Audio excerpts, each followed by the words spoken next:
Next है हमारे पास computer networks का मॉडल्स। ठीक है, पहले हमने टोपोलॉजीज पे बात की, अब हमारे पास नेक्स्ट है कंप्यूटर नेटवर्क्स के models. Networking engineering is a complicated task which involve software, firmware, chip level engineering, hardware and electric pulses. ठीक है, तो ये बता रहा है कि बेसिकली हमारे पास जो नेटवर्किंग है इसके अंदर हमारे पास सॉफ्टवेयर भी इंक्लूड होता है, फर्मवेयर भी होती हैं, और इसके अलावा चिप लेवल की इंजीनियरिंग भी इसमें यूज़ हो रही होती है, हार्डवेयर भी होता है, इलेक्ट्रिक पल्सेस भी होती हैं, एल्गोरिदम्स भी होते हैं इसके अंदर। ठीक है, ग्राफ्स, इस तरह की सारी चीज़ें इसके अंदर जो है वो यूज़ होती हैं। तो is network engineer the whole networking concept is divide into multiple layer. ये जो नेटवर्किंग का कॉन्सेप्ट है इसको क्या करा हमने इसी वजूहात की बिना पे, क्योंकि इसमें चिप लेवल भी है, सॉफ्टवेयर भी है, हार्डवेयर भी है, इलेक्ट्रिक पल्सेस भी हैं, तो इसको क्या किया हमने कि इसको डिवाइड कर दिया इंडिविजुअल कॉन्सेप्ट्स के अंदर, लेयर्स के अंदर डिवाइड कर दिया हमने उनको लेयर्स के अंदर। Each layer is involve in some particular task and is independent of all other layer. यानी कि हमने क्या किया कि अगर कोई ऐसी लेयर है जिसके ऊपर सॉफ्टवेयर का काम हो रहा है या सॉफ्टवेयर से रिलेटेड कोई बात हो रही है, तो उसको हमने दूसरी लेयर से जो है वो अलग कर दिया है। और यानी कि हर लेयर जो है वो इंडिविजुअली कोई ना कोई टास्क परफॉर्म कर रही है। But as a whole almost all networking task depend on all of these layers. Layer share data between them and they depend on each other only to take input and send output. ठीक है, तो जो layer होती है, जो उस layer का task होता है वो अपनी लेयर टास्क अपना परफॉर्म करती है, और अपनी अपर लेयर या डाउन लेयर की तरफ जो भी जिस तरफ उसने डाटा ट्रांसफर करना होता है उसके लेयर पे जो टास्क परफॉर्म होने के बाद वो उसको फिर डिलीवर कर देती है। और हर लेयर जो है वो उसके अलग अलग टास्क हैं। लेयर के टास्क हैं हमारे पास, one whole network process is divide into small task. Each small task is then assign to a particular layer. देखें हमारे पास जो इस पूरे नेटवर्क प्रोसेस के अंदर जो है ना हमारे पास बड़े टास्क होते हैं, उनको हम क्या करते हैं छोटे छोटे टास्क के अंदर जो है वो डिवाइड किया। छोटे छोटे टास्क में डिवाइड करने के बाद फिर वो जो छोटा टास्क होता है वो इस किसी पर्टिकुलर लेयर के ऊपर जिसके ऊपर काम करना होता है उसके ऊपर वो डेडिकेटली जो है ना वो प्रोसेस जो है ना या वो टास्क उसमें कंप्लीट हो रहा होता है। हर जो लेयर है उसका एक स्पेसिफिक कोई ना कोई काम होता है।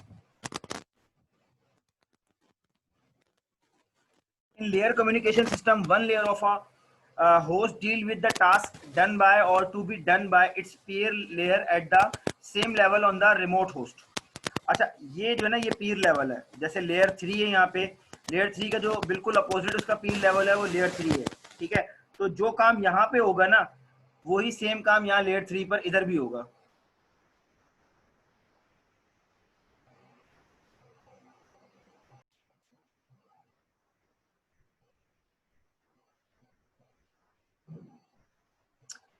हम लोग यहाँ बात कर रहे थे कि लेयर 3 हमारे पास पीर टू पीर जो है वो कनेक्टेड है। यानी कि देखें सेम जो लेयर है ना वो जो टास्क हम इस लेयर के ऊपर यहाँ पे परफॉर्म करेंगे वही टास्क बिल्कुल अपोजिटली अदर एंड के ऊपर लेयर 3 पे।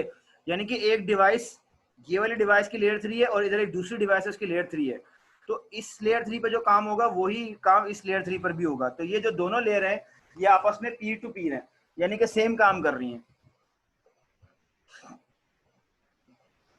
तो ये यहाँ पे यही बता रहा है, one layer of host deals with the task done by और to be done by its peer layer at the same level on the remote host. तो ये रिमोट होस्ट है। ठीक है, ये दोनों रिमोट होस्ट है एक दूसरे के। The task is either initiated by layer at the lowest level और at the top most level. If the task is initiated by top most layer it is passed on the layer. ये कह रहा है कि अगर यहाँ तो इससे ऊपर वाली कोई लेयर है, लेयर 4 से टास्क इसके पास आया तो भी इसने वही काम करना है, या फिर इसके पास जो है वो डाउन लेवल से कोई काम, डाउन लेयर से कोई काम है तो भी उसने वही काम करना है। और अगर इसी तरह से इसके पास भी यही सेम है कि अगर यहाँ तो इसके लेयर 4 से कोई काम आए, टास्क आए तो वो उसने परफॉर्म करना है। यहाँ इसके डाउन लेयर जो लेयर 2 से अगर कोई इसके पास काम आता है तो भी इसने वही टास्क परफॉर्म करना है। The lower layer does the same thing, it processes the task and passes on to lower layer. If the task is initiated by lower most layer then the reverse path is taken. तो ये दो बातें कर रहा है इसके अंदर कि अगर तो आपके पास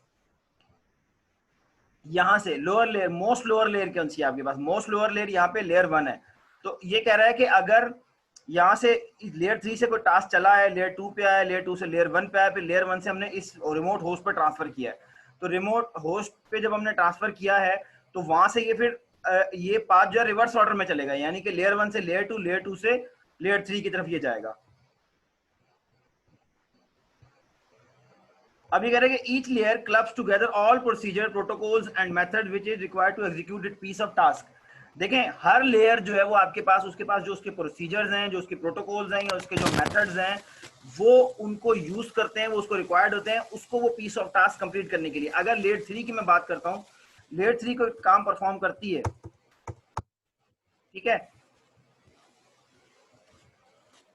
अगर मैं बात करता हूँ कि लेयर 3 का कोई टास्क है, तो उसके लिए जो उसको चीजें रिक्वायर्ड होंगी, जो उसके प्रोसीजर्स हैं या प्रोटोकॉल्स हैं या मेथड्स हैं, जो उसको रिक्वायर्ड होंगे एग्जीक्यूट करने के लिए, उस स्पेसिफिक टास्क को परफॉर्म करने के लिए, तो वो उसको यूज करेगा। All layers identify their counter parts by mean of encapsulation, header and tail, ठीक है। तो इन्होंने अपना सारे जितने भी काम है या जितने टास्क हैं वो अपने अंदर इनकैप्सुलेट किए हुए हैं, वो उसी लेयर के अंदर ही वो सारे काम परफॉर्म होते हैं। और इसके सिर्फ इन और आउट जो है ना, आपके पास ये हेड, ये इसकी टेल है और ये इसका हेड है।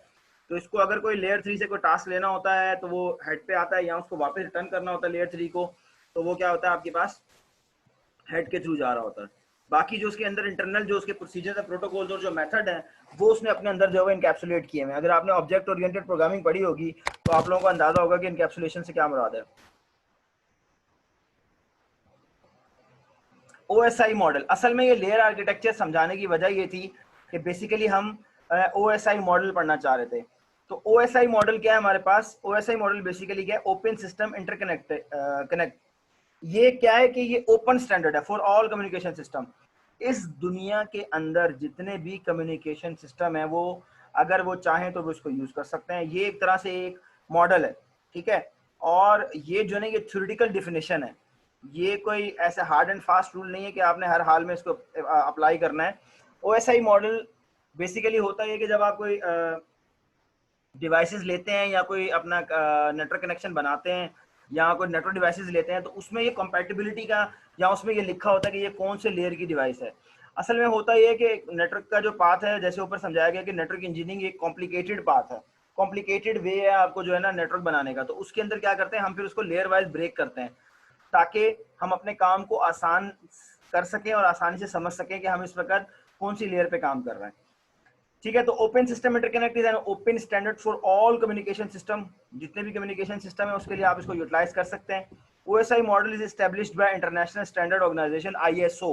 कल हमने बात की थी IEEE की, ठीक है। और लेकिन ओएसआई मॉडल जो है ये आईएसओ ने बनाया है, ठीक है। This model has 7 layers. एक बात याद रखिएगा, मैंने जब भी ये डाटा कम्युनिकेशन पढ़ाया है बच्चों को, और मैंने कभी अगर ओएसआई का सवाल पूछा है बच्चों से, तो हमेशा बच्चों ने बहुत जबरदस्त आंसर दिया है, और वो ये दिया है कि ओएसआई का मतलब है इंटरनेशनल स्टैंडर्ड ऑर्गेनाइजेशन, क्योंकि ये बिल्कुल उसका रिवर्स बनता है ना, ओएसआई और आईएसओ। तो ऐसा नहीं है, इस चीज का ख्याल रखिएगा कि ओएसआई है ओपन सिस्टम इंटरकनेक्ट, और आईएसओ बेसिकली एक ऑर्गेनाइजेशन, एक बॉडी है जो कि स्टैंडर्ड्स जो बनाती है, इंटरनेशनल स्टैंडर्ड्स बनाती है, ठीक है। इसके अंदर हमारे पास टोटल कितनी है? 7 लेयर्स होती हैं, 7 लेयर्स। सबसे पहली लेयर है हमारे पास एप्लीकेशन लेयर, दूसरी है हमारे पास प्रेजेंटेशन लेयर, तीसरी है हमारे पास सेशन लेयर, चौथी है हमारे पास ट्रांसपोर्ट लेयर, पांचवी network layer, data link layer और फिजिकल लेयर।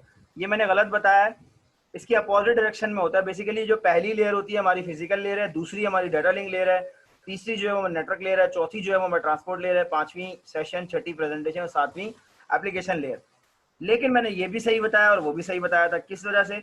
अगर आप टॉप डाउन देखते हैं, अगर आप टॉप से देखेंगे तो पहली लेयर एप्लीकेशन लेयर है, और अगर आप डाउन टू अपवर्ड देखेंगे तो आपके पास पहली लेयर फिजिकल लेयर है। ऐसा मैं क्यों कह रहा हूँ, इसकी एक वजह है, जब आप अभी हम आगे पढ़ेंगे तो आपको अंदाजा होगा कि सम टाइम हम अपना काम एप्लीकेशन लेयर से स्टार्ट करते हैं और सम टाइम हमारा काम जो है फिजिकल लेयर से स्टार्ट होता है। तो जब हमारा काम एप्लीकेशन लेयर से स्टार्ट होगा या हमारा डाटा कम्युनिकेशन एप्लीकेशन लेयर से स्टार्ट होगी तो हम उसको लेयर 1 कह रहे होते हैं। जब हमारे पास फिजिकल लेयर से काम स्टार्ट होगा तो उसको लेयर 1 उसको कह रहे होते हैं। सबसे पहली जो लेयर है हमारे पास वो है एप्लीकेशन लेयर। तो एप्लीकेशन लेयर में हमारे पास क्या है? This layer is responsible for providing interface to the application user. This layer encompasses protocols which directly interact with the user। देखिए आपके पास एक एप्लीकेशन जो लेयर होती है, एप्लीकेशन लेयर का काम क्या होता है कि यूजर से जो बात कर सके, जो यूजर की एप्लीकेशन हो। तो यूजर एप्लीकेशन में हमारे पास क्या आता है, वेब ब्राउजर। ठीक है, मैं एक सिंपल एग्जांपल दे रहा हूँ, वेब ब्राउजर है, और भी एप्लीकेशन लेयर हो सकती हैं। एप्लीकेशन लेयर में और भी एप्लीकेशंस हो सकती हैं। जो सबसे आसान और अंडरस्टैंडेबल एप्लीकेशन है वो आपके पास है एक वेब ब्राउजर, जिसके थ्रू क्या करते हैं आप अपने नेटवर्क को कनेक्ट करते हैं। अपने नेटवर्क के ऊपर जो है वो कुछ चीज़ अगर आपको फाइंड करनी होती है तो आप कनेक्ट करते हैं। तो सबसे पहले आप कौन सी वाली लेयर से इंटरेक्ट होते हैं, एप्लीकेशन लेयर से। तो एप्लीकेशन लेयर में आपके पास क्या है, जो रिस्पॉन्सिबल होती है कि इंटरफेस प्रोवाइड करे आपको। ठीक है, एक ऐसा इंटरफेस प्रोवाइड करे कि जिसके अंदर एक आम आदमी, एक ह्यूमन यूजर आसानी से अपनी बात लिखकर नेटवर्क के ऊपर कम्युनिकेशन कर सके। ठीक है, तो जैसे बोल, अगर मैं आपसे बात कहता हूँ कि अगर ब्राउजर ना हो या एप्लीकेशन लेयर ना हो, तो एक आम आदमी, एक आम नॉर्मल जनरल यूजर किस तरह से नेटवर्क के ऊपर अपनी एक वेबसाइट को सर्च कर सकेगा। उसको फिर उसकी वो याद रखनी पड़ेगी, आईपी एड्रेस याद रखना पड़ेगा, उसका हेडर याद रखना पड़ेगा, सब कुछ लिख कर देना पड़ेगा। ठीक है, तो ये एक आम यूजर, हर आम यूजर के लिए ये जरूरी नहीं है कि वो ये चीजें याद रखे। अगर एक डॉक्टर है तो उसका इससे कोई ताल्लुक नहीं है। ठीक है, यहाँ अगर मैं बात करता हूँ कोई, अगर वो है बॉटनिस्ट है, तो उसका कोई काम नहीं है इससे। अगर कोई जोलॉजिस्ट है तो उसका कोई काम नहीं है इससे। ठीक है, एक सोशोलॉजिस्ट है तो उसका इससे कोई काम नहीं है, उसको इससे कोई मतलब नहीं है कि एप्लीकेशन ये जो नेटवर्क है वो कैसे काम करता है। उसको तो सिर्फ हमने क्या करना है, एक यूजर इंटरफेस बना के देना है, जो कि हमारे पास एक आसान सी एप्लीकेशन होगी जिसके ऊपर वो अपना डाटा एंटर करे और अपने जो नेटवर्क के ऊपर कनेक्ट हो सके और कम्युनिकेशन कर सके, या अपने डिजायर्ड इन्फॉर्मेशन निकाल सके आसानी के साथ, easy to understand. Next layer है इसके बाद, पहली एप्लीकेशन लेयर, दूसरी नेक्स्ट है हमारे पास प्रेजेंटेशन लेयर। बेसिकली ये लेयर जो होती है, this layer defines how data in the native format of remote host should be presented in the native format of host. यानी कि प्रेजेंटेशन लेयर बेसिकली आपका डाटा जो प्रेजेंट होगा, ठीक है, यानी कि आपके पास जो डाटा आपके पास प्रेजेंट होने जा रहा है आपके लेयर के ऊपर, वो किस तरह से आपके पास प्रेजेंट होगा। तो यहाँ से जब आपके पास एप्लीकेशन लेयर के ऊपर से जब आप डाटा ट्रांसफर करते हैं, तो वो प्रेजेंटेशन लेयर क्या करती है, पास करती है सेशन लेयर को। लेकिन जब आप रिवर्स ऑर्डर में जाते हैं, जब ये डाटा वापस आपके पास आता है, तो वापस आता है फिजिकल लेयर पे। फिर आप physical layer, data link layer, network layer, transport layer, session layer, और फिर प्रेजेंटेशन लेयर। तो प्रेजेंटेशन लेयर बेसिकली ये डिसाइड कर रही होती है कि अब आपके पास जो डाटा आया है, उस डाटा को, देखिए डाटा तो डाटा की फॉर्म में आ रहा है, वो 1001 की फॉर्म में, या फिर वो कन्वर्ट होकर कोई कोड बन रहा होगा। अगर हम बात करते हैं एचटीएमएल पेजेस की, तो वो एचटीएमएल का कोड होगा। तो वो जब आपके पास प्रेजेंट होगा, तो प्रेजेंटेशन लेयर के ऊपर, प्रेजेंटेशन लेयर ये डिसाइड करती है, ये यहाँ पे आके डिसाइड हो रहा होता है कि वो डाटा किस तरह से आपके पास एप्लीकेशन लेयर के ऊपर प्रेजेंट होगा। ये सेशन लेयर का काम किया हमारे पास, the layer maintain sessions between remote host. For example, once user password authentication is done, the remote host maintain this session for a while and does not ask for authentication again in that time span। आपने अक्सर देखा होगा कि आप, अगर मैं एक बात करता हूँ, मैं जीमेल पे अपना आईडी पासवर्ड डालता हूँ, और जब तक मैं उस पर लॉग इन रहता हूँ, उस वक्त तक क्या होता है कि मेरा जीमेल जो है वो लॉग आउट नहीं करता। जब तक मैंने उसको लॉग आउट नहीं है, तब तक मेरा लॉग इन ही रहता हूँ और मेरा जीमेल बंद नहीं होता। क्यों नहीं होता? क्योंकि हमारे पास सेशन लेयर के अंदर ये काम होता है कि वो हमारे एक सेशन को मेंटेन करके रखती है। ठीक है, सेशन लेयर का काम ये है कि हम दूसरे जो रिमोट होस्ट है, रिमोट होस्ट के साथ हमारा जो सेशन है वो मेंटेन रहे, जब तक कि हम उस सेशन को खुद से खत्म ना कर दें, या फिर हमारा ब्राउजर या सर्वर, या फिर बीच में कोई एक ऐसी चीज या कोई फायरवॉल या कोई ऐसी ऑथेंटिकेशन ना लगी हो कि एक सेशन जो है वो 5 मिनट के बाद या 10 मिनट के बाद अगर उसमें कोई एक्टिविटी परफॉर्म ना हो तो वो सेशन खत्म हो जाए। तो अक्सर आपने देखा होगा कि अगर आप किसी बैंक की वेबसाइट पर जाते हैं और वहां जाके अपना आईडी पासवर्ड लॉगिन करते हैं, और अगर आप उस पर कोई भी एक्शन परफॉर्म नहीं करते एटलीस्ट 3 to 4 मिनट्स, तो आपका सेशन जो है वो ऑटोमेटिकली एक्सपायर हो जाता है। तो वो बेसिकली जो आपका बैंक का सर्वर होता है, वो वहां से वो एक्सपायर कर देता है, क्योंकि कोई एक्टिविटी आपके पास परफॉर्म नहीं हो रही होती। तो ये कहाँ से होता है? ये जो सर्वर साइड के ऊपर जो सेशन ले रहा है, उसके ऊपर टाइमर चल रहा होता है कि अगर इस सेशन को मेंटेन नहीं रखा जा रहा है, या सेशन को मेंटेन रखने के लिए कोई एक्टिविटी परफॉर्म नहीं करी जा रही, तो विद इन 2 और 3 मिनट जो है वो इस सेशन को डिस्ट्रॉय कर दो या खत्म कर दो।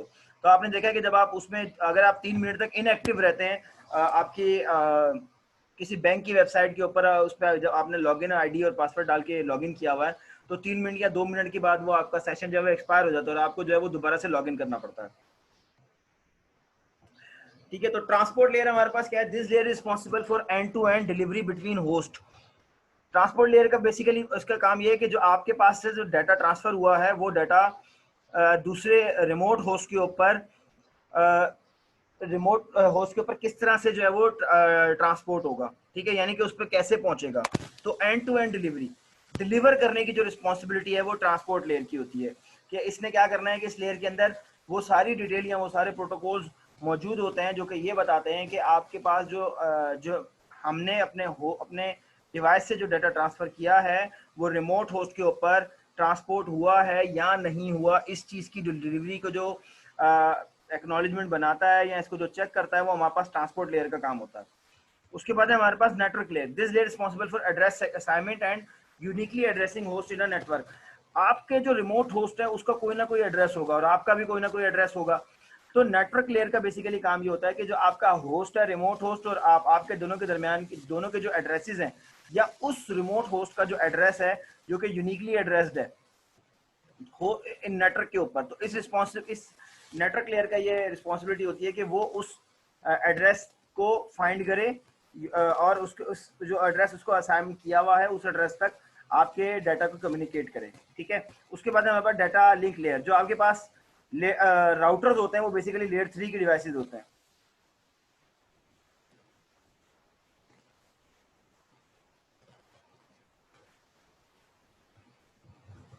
उसके बाद है हमारे पास data link layer. Data link layer में हमारे पास क्या है, this layer responsible for reading and writing data from and on to the link. Link errors are detected at this layer.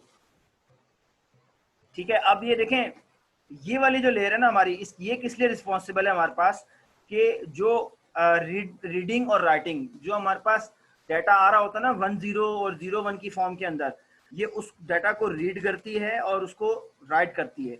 यानी कि अगर हम अपने पास से कोई डाटा सेंड कर रहे हैं तो ये राइट करेगी, और अगर हमारे पास कोई डाटा रिसीव हो रहा है तो ये क्या करेगी, हमारे पास इस लेयर के ऊपर हम डाटा को रीड कर रहे होते हैं। उसके अलावा जो लिंक के एरर होते हैं वो हमारे पास इसी डिवाइस के ऊपर जो है ना इसी लेयर के ऊपर जो है वो हमें फाइंड हो रहे होते हैं।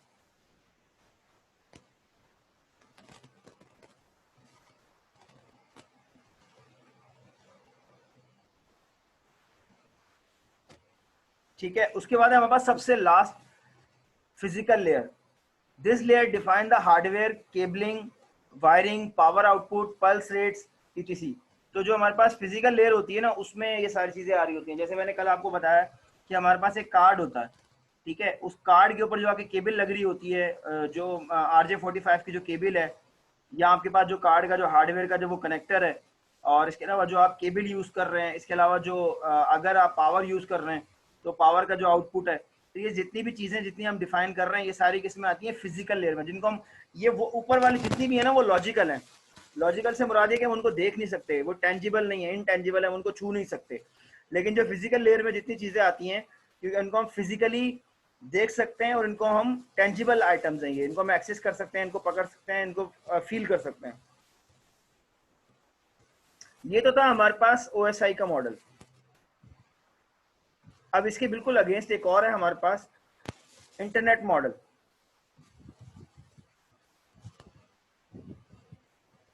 इंटरनेट मॉडल में हमारे पास क्या है, इंटरनेट जो है वो बेसिकली यूज करता है TCP/IP protocol suite, also known as internet sweet.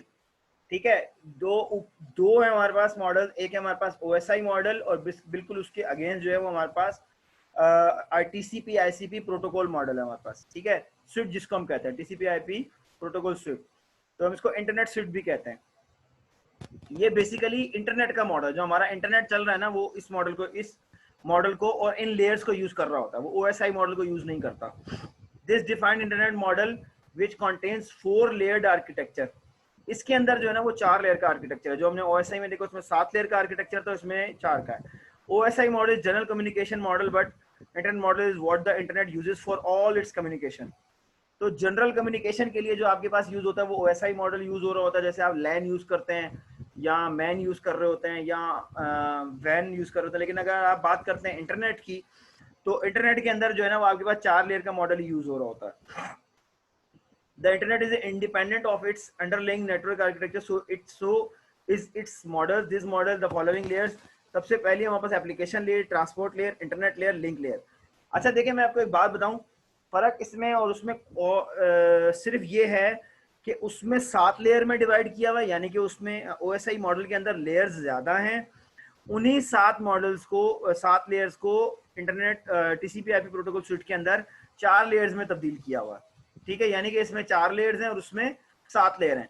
बाकी जितना काम उसके अंदर हो रहा है सारा का सारा काम इसके अंदर भी हो रहा है. कोई ऐसी चीज नहीं है जो आप कह सकते हैं कि ओएसआई मॉडल में थी और इंटरनेट लेयर में नहीं है, इंटरनेट मॉडल में नहीं है, या इंटरनेट मॉडल में है और वो उसमें नहीं है.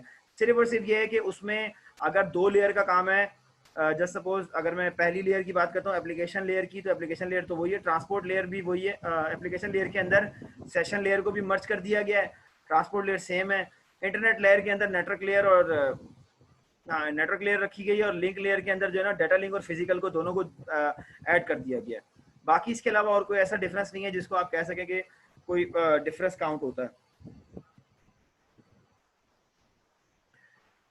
एप्लीकेशन लेयर इसके अंदर क्या है, this layer define the protocol which enables user to interact with the network, for example FTP और एचटीटीपी. ठीक है, हाइपर टेक्स्ट ट्रांसफर प्रोटोकॉल है एचटीटीपी, और एफटीपी है आपके पास फाइल ट्रांसफर प्रोटोकॉल. यानी कि अगर आपको कोई वेब ब्राउजिंग करनी है, आपको कोई अगर HTML का पेज लेके आना है तो उसके लिए HTTP हेडर यूज होता है. और अगर आप जो है वो कोई फाइल डाउनलोड करते हैं तो आपके पास FTP यूज होता है. ठीक है, तो FTP basically file transfer protocol का हेडर है, और HTTP जो है ना वो आपके पास हाइपर टेक्स्ट ट्रांसफर प्रोटोकॉल है, यानी कि जो हाइपर टेक्स्ट है उसका प्रोटोकॉल है. ट्रांसपोर्ट लेयर उसके बाद दूसरी हमारे पास, this layer defines how data should flow between host. जैसे ऊपर हम बताया गया है कि कैसे एक डाटा एक लेयर एक होस्ट से दूसरे होस्ट पे डाटा जो डिलीवरी एंड टू एंड है वो ट्रांसपोर्ट लेयर की रिस्पॉन्सिबिलिटी थी, तो यहाँ भी वही है. Major protocol at this layer is transmission control protocol. तो जो टीसीपी है, ट्रांसमिशन कंट्रोल प्रोटोकॉल, जो टीसीपी है वो यहाँ पे यूज होता है. ठीक है, एक और भी होता है यूडीपी, अंडर डीपी कुछ करके, मुझे नाम याद नहीं आ रहा, वो भी प्रोटोकॉल इसमें यूज होता है. ठीक है, इसके अलावा this layer ensure data delivery between host in is in order and is responsible for end to end delivery. Same वही वाला टास्क है इसका कि जो वहां पर था कि ट्रांसपोर्ट लेयर का जो ओएसआई मॉडल में काम था वही सेम यहाँ पे ट्रांसपोर्ट लेयर में भी वही काम कर रहा है. उसके बाद है हमारे पास इंटरनेट लेयर. इंटरनेट लेयर में हमारे पास क्या है कि इंटरनेट के प्रोटोकॉल आईपी प्रोटोकॉल है. Works on this layer, the layer facilitate host addressing and recognition. This layer defines routing. Routing basically इसके अंदर डिफाइन होती है कि यानी कि अगर मैं बात करूं कि मुझे यहाँ से अपना डाटा ट्रांसफर करना है अमेरिका, तो अमेरिका जब मैं ट्रांसफर करूंगा तो वो कौन सा रूट से होता हुआ जाएगा.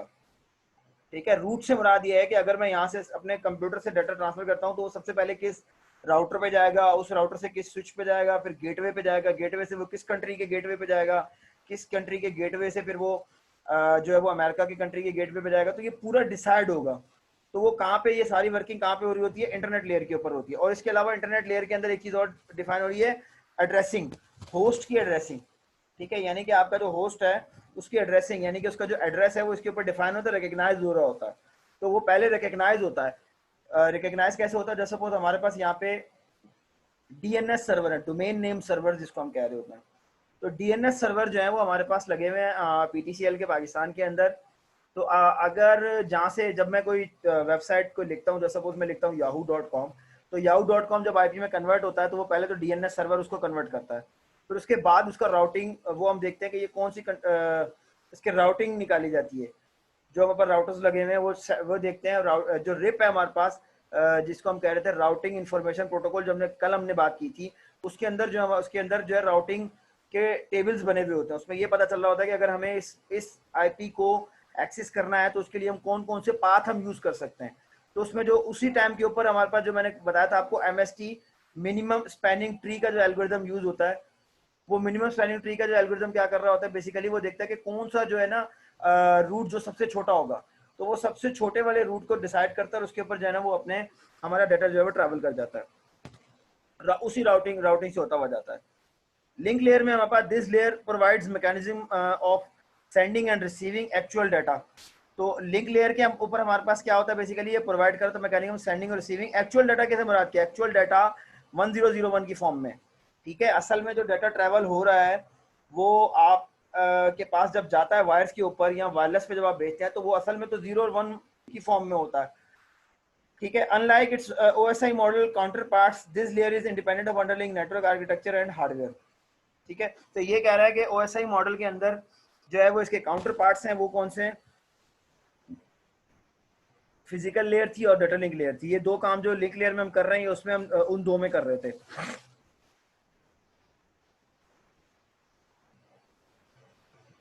ठीक है क्लास। ये हमारी लेयर थी, OS नेटवर्क मॉडल था हमारा। इसको एक चीज़ और हम देख लेते हैं इसके अंदर,